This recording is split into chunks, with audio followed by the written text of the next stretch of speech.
اور تم نے بھی ان کی بات کے اوپر عمل کرنا ہے۔ مشکل وقت آتا ہے، پریشانیاں آتی ہیں، مالی پریشانیاں آتی ہیں، جیل میں ڈالا جاتا ہے۔ ابن تیمیہ نے اپنے مخالفین کو جیل میں للکارا اور کہنے لگے ماذا یفعل بی اعدائی، میرے دشمن میرا کیا بگاڑ سکتے ہیں؟ کہنے لگے ماذا یفعل ماذا یصنع اعدائی، کہنے لگے ان جنتی و بستانی فی صدری، کہنے لگے میری جنت، میری سعادت، میری خوشیاں میرے ساتھ ہیں، اینما ذہبت وہی معیا، میں دنیا میں کسی حصے میں چلا جاؤں، کسی جگہ چلا جاؤں، وہ میری خوشیاں، وہ میری سعادتیں میرے ساتھ ساتھ ہوتی ہیں۔ اور انہوں نے اپنا تاریخی جملہ کہا تھا ان قتلی شہادہ، اگر یہ مجھ کو قتل کریں گے تو یہ میرے لیے شہادت ہے، وَإِنَّ سِجْنِي خلوہ، اگر مجھ کو جیل میں ڈالیں گے تو یہ میرے لیے خلوت ہے، وَأَخْرَاجَ مِنْ بَلَدِي سِیاحَةً، اور اگر یہ مجھ کو ملک بدر کر دیں گے تو یہ میرے لیے سیر و سیاحت ہو جائے گی، میں تو ہر وقت خوش ہوں۔ اور ابن تیمیہ کا ایک اور جملہ بھی میں آپ کو بتانا چاہوں گا۔ امام بڑی خوبصورت بات کہی تھی، انہوں نے کہا تھا ان فی الدنیا جنہ، دنیا کے اندر بھی ایک جنت ہے، من لم يدخلها لا يدخل جنت الآخرہ، کہنے لگے جو دنیا کی جنت میں داخل نہیں ہوگا وہ آخرت کی جنت میں بھی داخل نہیں ہوگا۔ امام صاحب سے پوچھا گیا وہ دنیا کی جنت کیا ہے؟ فرمانے لگے انہا جنت الایمان، وہ ایمان کی جنت ہے۔ اہل حدیثو، لوگ کہتے ہیں تم تھوڑے ہو، لیکن یاد رکھو اللہ کے شکر گزار بندے ہمیشہ تھوڑے ہوتے ہیں۔ ابراہیم علیہ السلام اکیلے تھے، اللہ نے کیا کہا؟ اللہ نے کہا امت ہے۔ اہل حدیثو، تم اہل عقیدہ ہو، تم اہل ایمان ہو، اور یاد رکھو کعبے کا رب گواہ ہے، میں دنیا کے مختلف بے شمار ملکوں میں پھرا ہوں، 31 ملکوں میں گیا ہوں، اور میری ایک اچھی عادت ہے کہ میں جس جگہ جاتا ہوں اگر میرا کوئی رشتہ دار ہے میں اس سے ضرور ملتا ہوں، اور وہاں کی جو سلفی تنظیمیں ہیں میں ان سے ضرور ملتا ہوں، ان سے رابطہ کرتا ہوں۔ جماعت کی طرف سے بھی میری ایک ڈیوٹی ہے۔ میں آپ کو فخر کے ساتھ یہ بتا رہا ہوں میرے عزیزو، اس دنیا کا کوئی ملک، کوئی بڑا شہر ایسا نہیں ہے جہاں اہل حدیث بستے ہوں اور وہاں پہ الحمدللہ اہل حدیث نہ ہو۔ مسلمان جہاں بستے ہیں وہاں اہل حدیث موجود ہیں اور حدیث کا علم بلدال کیے ہوئے ہیں۔ مت سمجھو کہ ہم تھوڑے ہیں، کون کہتا ہے ہم تھوڑے ہیں؟ میرے پاس بڑے واقعات ہیں، میرے پاس، میں نے کتابوں کے اندر ان واقعات کا ذکر بھی کیا ہے۔ عزیزو، میں آپ کی لمبی سمع کراشی نہیں کرنا چاہتا، لیکن اس بات کو جان لیجئے آپ حق پہ ہیں۔ علامہ احسان اللہ ظہیر رحمہ اللہ، ہم ان کے سپاہی تھے۔ میرے لیے شرف ہے، علامہ صاحب ریاض میں 2 مرتبہ میرے گھر تشریف لائے۔ شہادت سے 1 مہینہ پہلے علامہ صاحب میرے گھر پہ تشریف لائے۔ میں نے اپنے گھر کی چھت پہ بڑا پروگرام کیا، اور وہ شعر تھا۔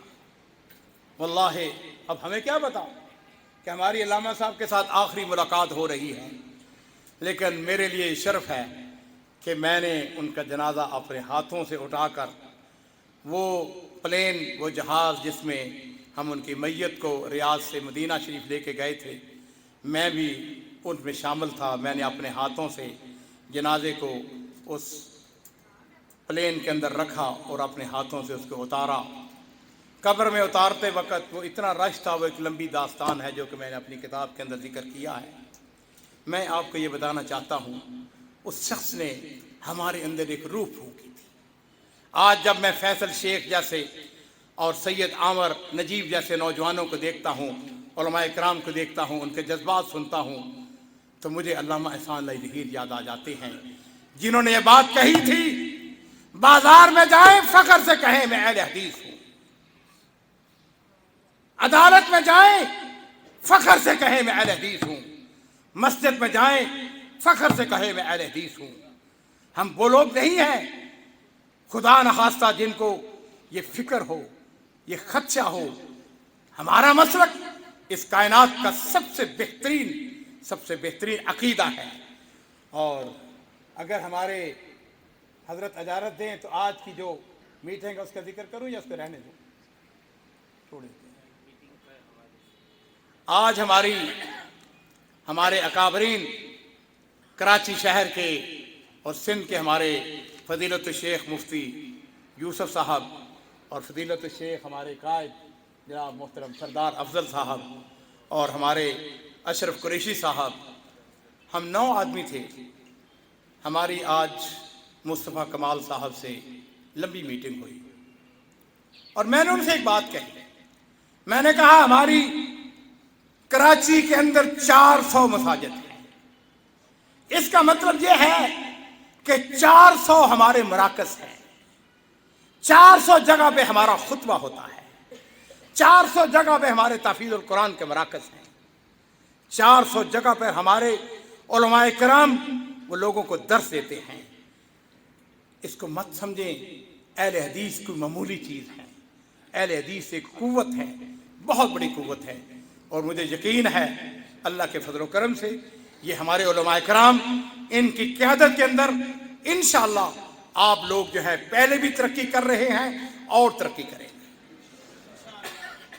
آخری بات اور وہ یہ ہے، میرے بچوں اپنی زندگی کا ہدف، اپنا گول مقرر کریں، مت سمجھیں، جائیں گھر آنکھیں بند کر لیں، بیٹھیں سوچیں میں کیا کر سکتا ہوں، میں اس دین کو کے لیے کیا کر سکتا ہوں۔ میں نے پہلے عرض کیا، مت اپنے آپ کو، کسی نے بڑا اچھا جملہ یہاں پہ کہا کہ ہم اپنے آپ کو کسی صورت میں بھی یہ نہیں سمجھنے کے تیار ہیں کہ ہم کمزور ہیں، ہم طاقتور نہیں ہیں۔ نہیں میرے بچوں، ہم قوت ہے، ہم طاقت ہے، ہمارے پاس صداقت ہے، ہمارے پاس وہ عقیدہ ہے، وہ منہج ہے جو اکیلے ابراہیم علیہ السلام کے پاس تھا اور انہوں نے اپنی پوری قوم کے ساتھ ٹکر لی تھی۔ آج ہم اکیلے نہیں ہیں، ہم اللہ کے فضل و کرم سے لاکھوں میں بھی نہیں ہیں، ہم کروڑوں کی تعداد میں ہیں۔ ہماری بے شمار مساجد ہیں، ہمارے مراکز ہیں، ہمارے پاس علماء ہیں، ہمارے پاس انجینئر ہیں، ہمارے پاس ڈاکٹر ہیں، ہمارے پاس اکانومسٹ ہیں۔ ہر شعبہ زندگی کے اندر ہماری شخصیات موجود ہیں۔ میں کاف لیگ کے ہمارے بھائی یہاں پہ آئے ہیں، یہ چودھریوں کی جماعت ہے۔ میں آپ کو بھی خوش آمدید کہتا ہوں، میں بھی چھوٹا سا چودھری ہوں۔ بات سنیں، اپنے آپ کو چھوٹا مت سمجھیں، ہم چھوٹے نہیں ہیں، ہم بڑے ہیں اللہ کے فضل و کرم۔ اللہ کے سامنے ہم چھوٹے ہیں، اللہ کے سامنے ہم جھکیں گے، وہ جھکتے ہیں، لیکن ہم کیوں اپنے آپ کو سمجھیں کہ ہم کمزور ہیں؟ اور جس کے پاس عقیدہ توحید ہے، مجھے بتاؤ وہ کمزور ہے؟ بولو، وہ کمزور نہیں ہے، وہ دنیا کا سب سے بڑا طاقتور ہے۔ میں اللہ تعالیٰ سے دعا کرتا ہوں اللہ تعالیٰ آپ کی جوانیوں کو سلامت رکھے، اور یہ آپ کی جوانی، یہ آپ کی قوت۔ ایک بات جو کہ میں اپنے جوانوں سے کہتا ہوں اکثر، وہ بات کہہ کے انشاءاللہ بات کو ختم، اور وہ یہ ہے کہ ہم سارے گناہوں کے باوجود انشاءاللہ جنتی ہیں۔ اب پوچھیں گے کیوں؟ میں کہا کرتا ہوں، میں اللہ سے جا کے کہوں گا اللہ ہم بڑے گناہگار تھے، بڑے خطاکار تھے، لیکن جب تیرے عقیدے کی بات آئی، جب ناموس رسالت کی بات آئی، جب شان صحابہ کی بات آئی، ہم پیچھے کھڑے ہو گئے تھے۔ بہت بہت شکریہ۔